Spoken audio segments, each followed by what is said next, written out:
Hi, hello to everyone. This is Kavish IAS, and we are going to talk about a very important topic जिसका direct implication Bharat के ऊपर है। हम लोग बात करने वाले हैं कार्बन बॉर्डर टैक्स के ऊपर।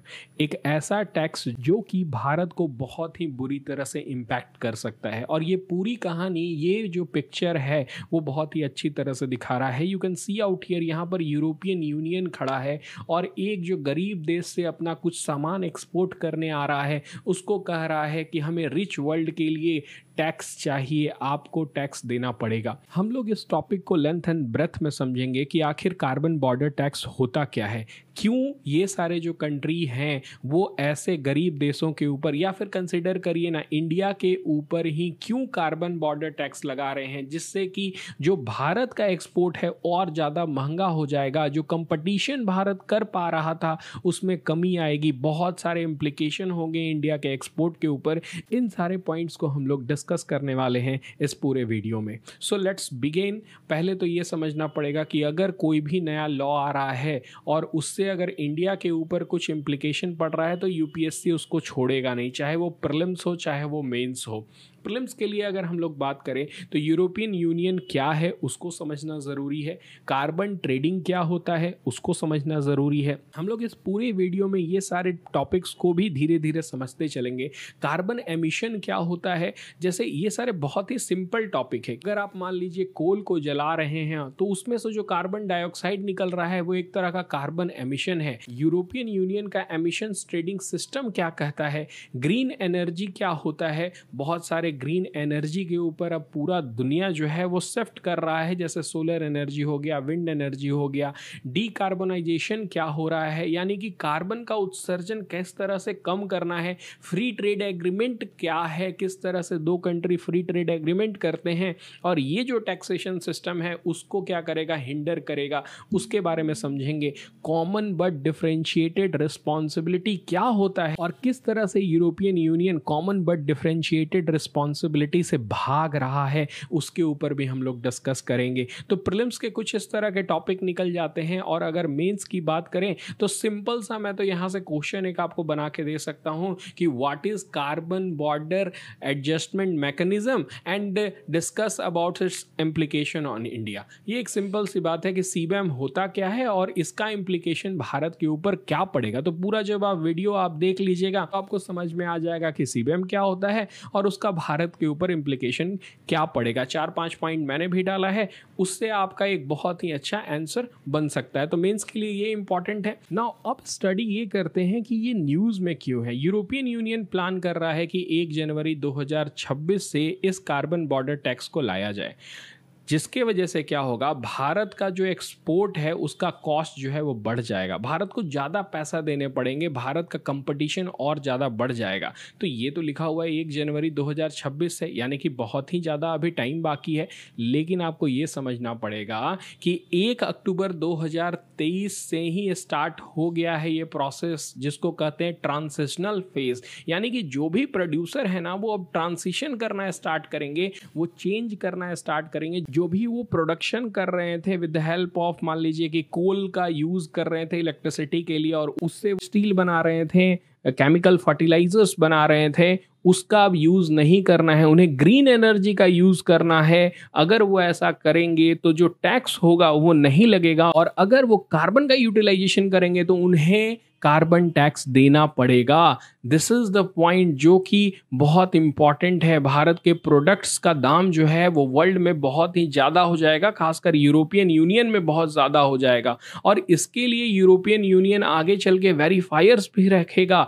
जो भी इंडियन कंपनीज हैं उन्हें डॉक्यूमेंट सबमिट करने पड़ेंगे कि वो सारे जो कंपाइलेंस है उसको फॉलो कर रहा है कि नहीं। यूरोपियन यूनियन वेरीफायर्स रखेगा, वो चेक करेगा कि इंडियन एक्सपोर्टर्स जो हैं वो सारे प्रोसेस को फॉलो कर रहे हैं कि नहीं। तो ऑफ कोर्स आने वाले समय में जो इंडियन एक्सपोर्टर्स हैं उनके लिए बड़ा ही हेक्टिक वर्क हो जाएगा। करेंटली आप ये देख सकते हैं कि कौन कौन से जो सेक्टर हैं वहाँ पर लगाया जा रहा है, स्टील में, अल्मुनियम में, सीमेंट में, फर्टिलाइजर, हाइड्रोजन, इलेक्ट्रिसिटी, ये सारे में यूरोपियन यूनियन क्या कर रहा है, कार्बन बॉर्डर टैक्स लगाने वाला है, क्योंकि इसमें कोल का बहुत ज़्यादा भारत यूज करता है और उसी को प्रतिबंधित करने के लिए ये यूरोपियन यूनियन का एक नया चाल है। You can see out here European union all import पर आगे चल करके लगाएगा कार्बन बॉर्डर टैक्स। अभी सिर्फ और सिर्फ वो सारे प्रोडक्ट को वो चूज कर रहा है जिसमें ज्यादा कार्बन यूटिलाइजेशन होता है। तो ऑफ कोर्स यूरोपियन यूनियन का जो दिमाग है वो इसी तरफ चल रहा है कि अपना जो रिस्पॉन्सिबिलिटी है वो भारत के ऊपर या फिर इस तरह के छोटे छोटे कंट्रीज के ऊपर थोप दिया जाए।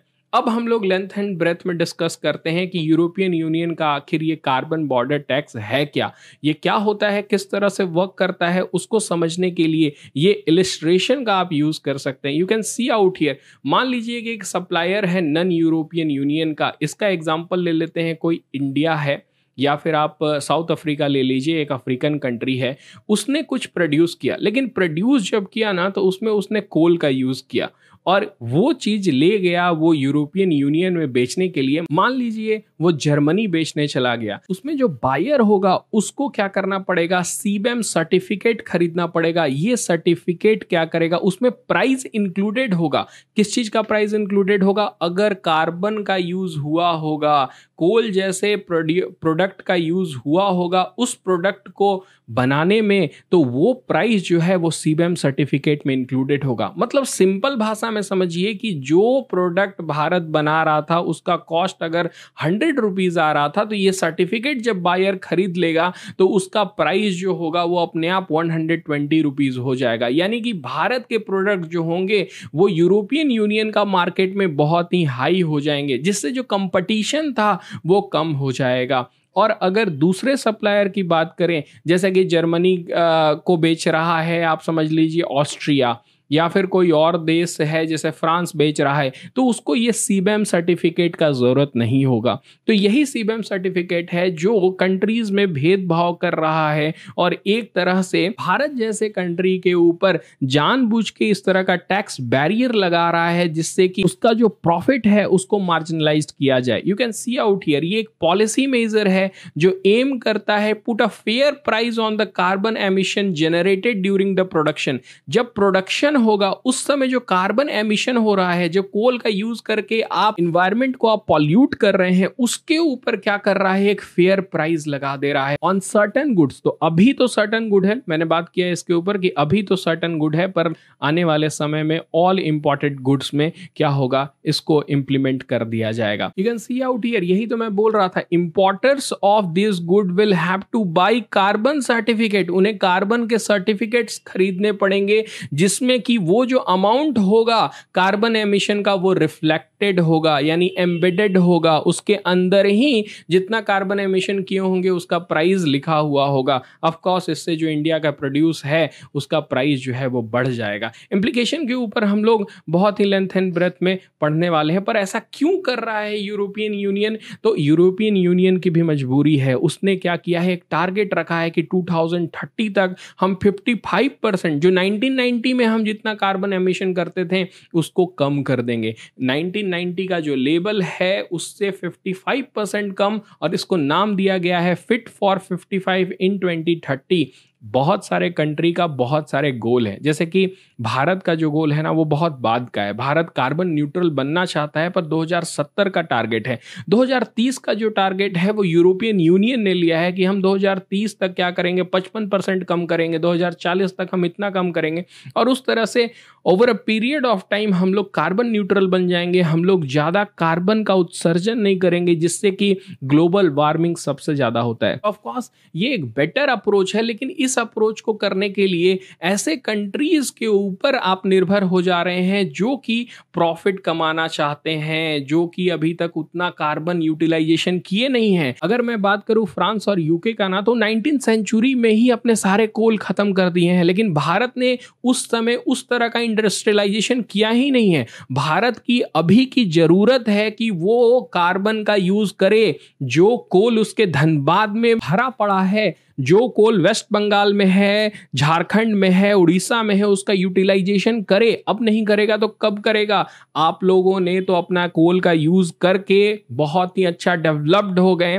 भारत की जरूरत है अभी कि वो अपना कार्बन का यूज करे for the benefit of the 140 crore people that is living in India. But यहां पर क्या बोल रहा है, it is intended to encourage cleaner industrial production in non European countries. इसके वजह से क्या होगा कि जो इंडस्ट्रियल प्रोडक्शन है नॉन यूरोपियन कंट्रीज जैसे भारत में वो ज्यादा क्लीन होगा, क्लीन एनर्जी प्रोडक्शन होगा। भारत क्लीन एनर्जी के ऊपर जा रहा है, लेकिन उसमें समय है। भारत धीरे धीरे डेवलप करेगा टेक्नोलॉजी। नहीं तो अगर आपको इतना ही क्लीन एनर्जी का फिक्र है तो क्यों नहीं आप टेक्नोलॉजी ट्रांसफर कर दे रहे हैं, क्यों नहीं भारत को state of the art technology इस सेक्टर में दे रहे हैं, जिससे कि भारत बहुत ही इजीली ट्रांजिशन कर पाएगा। तो जहां टेक्नोलॉजी देने की बात आती है वहां तो आप पीछे हट जाते हैं और इस तरह के टैक्स लगाकर भारत के जो छोटे प्रोड्यूसर्स हैं उसको और ज्यादा कंपटीशन से बाहर निकाल देते हैं। You have to consider this point. European Union ये कह रहा है कि वो ऐसा इसलिए कर रहा है कि कार्बन लीकेज ना हो।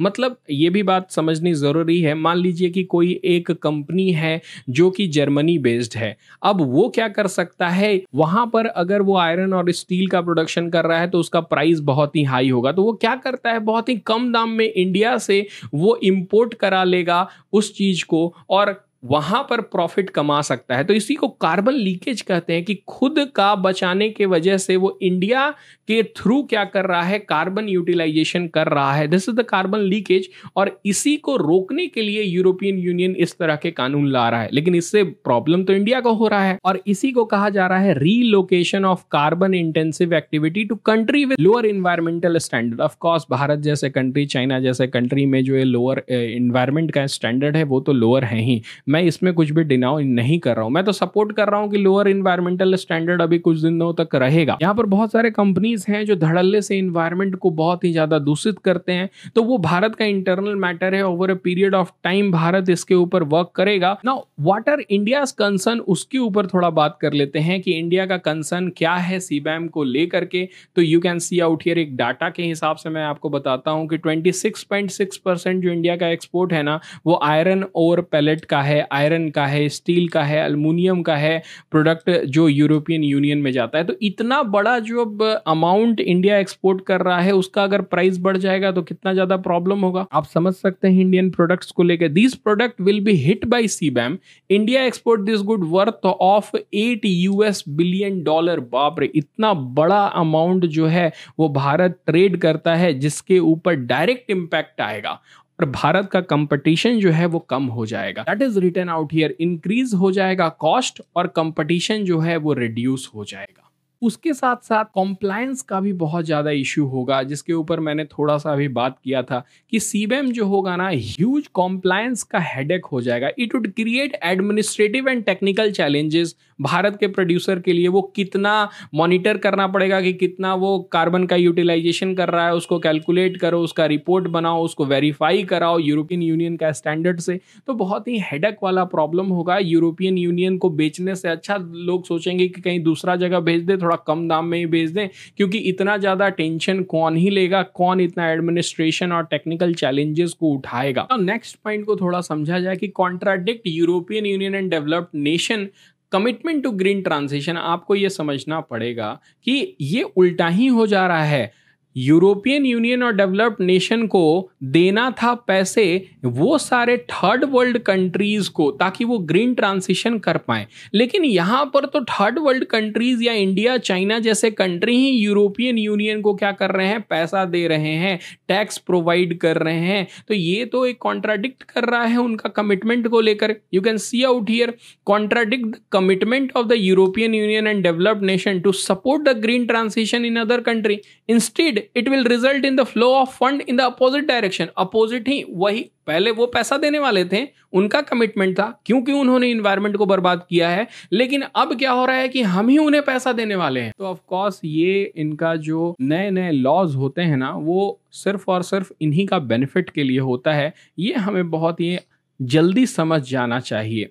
इंडिया का रिस्पॉन्ड क्या होगा यूरोपियन यूनियन का सीबैम को लेकर, अब इसको थोड़ा डिस्कस कर लेते हैं, क्योंकि ये बहुत इंपॉर्टेंट है। भारत किस तरह से रिस्पॉन्ड करेगा, हमारे पास तो भी कुछ टैक्टिस होना चाहिए ना।